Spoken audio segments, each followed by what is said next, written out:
The Galactic History Symposium had been running smoothly for 3 days.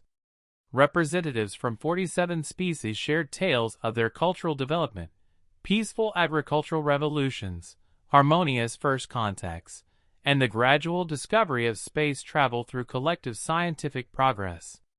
Then it was Earth's turn. Ambassador Dr. James Morrison stepped up to the holographic display with a relaxed confidence that made the other delegates vaguely uncomfortable. Humans had that effect, smiling with their teeth exposed, moving with predatory grace, existing with a casual ease that suggested they'd never met a problem they couldn't solve with disturbing creativity. "Good morning, everyone," James began cheerfully.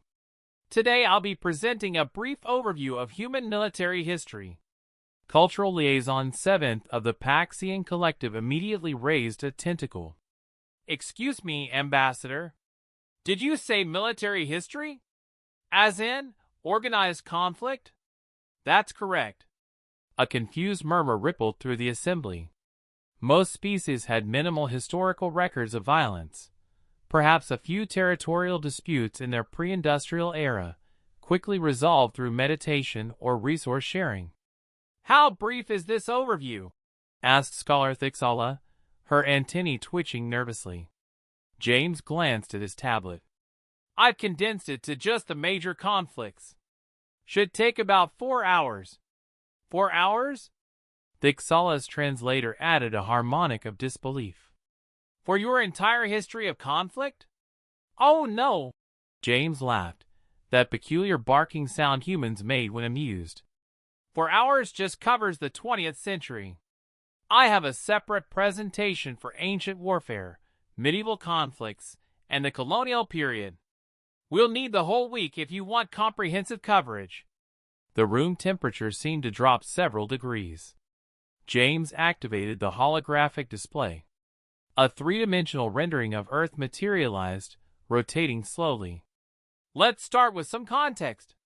Humans evolved as persistence hunters on a Class 12 death world with aggressive megafauna, extreme climate variations, and approximately 67 different ways to die from local flora alone." "We're familiar with your planet's classification," Sebeth interrupted weakly. "Please continue." "Right. So, we developed certain survival traits. Pattern recognition, tool creation, cooperative hunting, abstract thinking." James paused.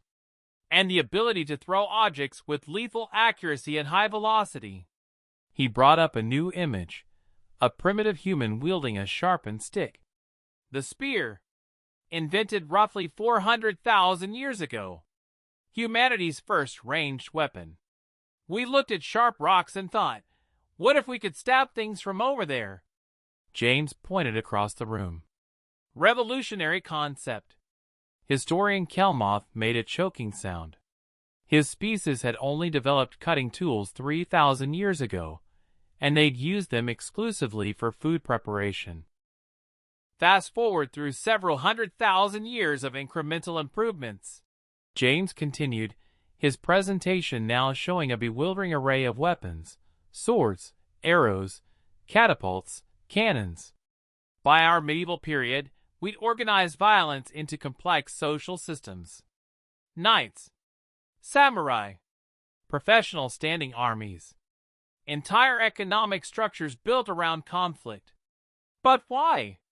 Thixala asked, her voice barely above a whisper. "What were you fighting over?" "Oh, the usual. Territory, resources, religious differences, political ideology. Sometimes just because a royal family married the wrong person." James shrugged. "Humans are very creative at finding reasons to fight." The next slide showed a trench warfare scene from Earth's early 20th century. "This is where it gets interesting," James said with unsettling enthusiasm. "Industrial warfare.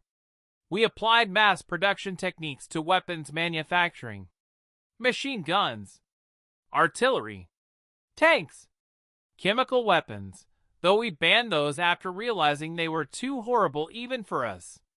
"Too horrible for you." Seventh's tentacles had gone completely rigid. What could possibly be too horrible for a species that invented? He gestured helplessly at the display showing a battlefield. All of this? James nodded sympathetically. I know it seems excessive, but consider, we learned. We created international laws, Geneva Conventions, rules of war. We built institutions dedicated to peace. You needed rules for war? Kelmoth asked faintly. Multiple sets, actually. The rules kept evolving as we invented new weapons. The presentation shifted to show mushroom clouds. Every being in the room instinctively moved backward. Atomic weapons, James said quietly, his tone finally losing its cheerfulness. Mid-20th century. We split the atom and immediately weaponized it. Created bombs that could obliterate cities. Built enough warheads to destroy our own planet several times over. The silence in the room was absolute. And then, James continued, something remarkable happened. We didn't use them. We came to the edge of annihilation, looked into that abyss, and collectively decided that maybe, just maybe, cooperation was better than extinction. He closed the presentation. That's the abbreviated version of human military history. Yes, we're violent. Yes, we've fought thousands of wars. But we're also the species that learned to stop. We chose peace not because violence was foreign to us, but because we understood it too well. Ambassador Seventh spoke first, his translator struggling with his emotional state. You're telling us that humans achieved galactic peace protocols not despite your violent nature, but because of it? Exactly. James smiled, a genuine one this time, without the predatory edge. We know what we're capable of. That's why we work so hard to be better. The symposium took a week-long recess after that. When they reconvened, the Galactic Council had quietly updated humanity's diplomatic status. The new designation read, Extreme caution advised. Capable of unprecedented violence. Chooses peace anyway. Highly recommended as peacekeeping forces. It was, everyone agreed, the most terrifying compliment they'd ever given.